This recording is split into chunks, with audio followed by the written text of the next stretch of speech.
હજી સાહેબ આજના કેટેગરી શું આવે શું કહેશો? આગામી 11મી તારીખે વડોદરા ખાતે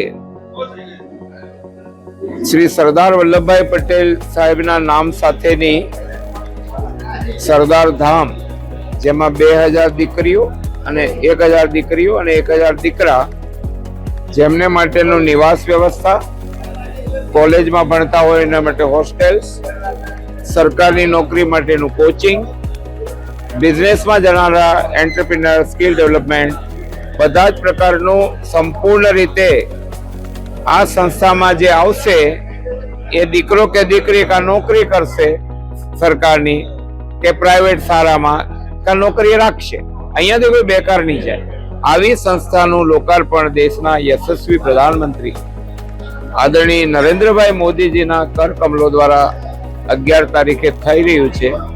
અને સમસ્ત પાટીદાર સમાજ, ગુજરાતનો પાટીદાર, વિશેષ કરીને મધ્ય ગુજરાત સંસ્થા બની છે, તો મધ્ય ગુજરાત પાટીદાર સમાજની મીટિંગોમાં મારી સાથે ઉપસ્થિત સરદાર ધામના ઉપાધ્યક્ષ અને અમારા કોચિંગ સેન્ટરના દાતા આદરણીય જસુભાઈ, આ 27 આપણા સમાજના પ્રમુખ કિરણભાઈ અને બધા જ આખા જિલ્લાના બધા જ વર્ગના બધા ગોળના આજે અમે આમંત્રણ આપવા આવ્યા હતા કે આવો સરસ કાર્યક્રમ વડોદરામાં મોદીજીના હસ્તે થઈ રહ્યો છે.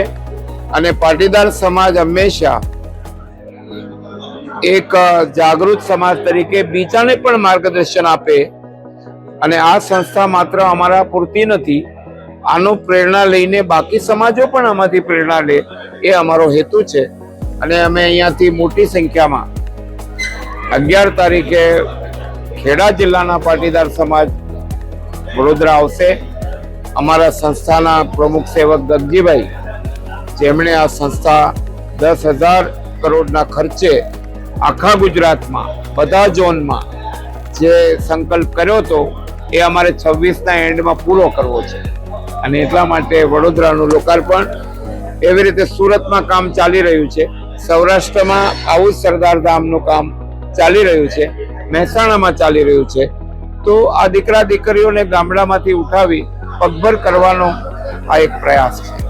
આભાર.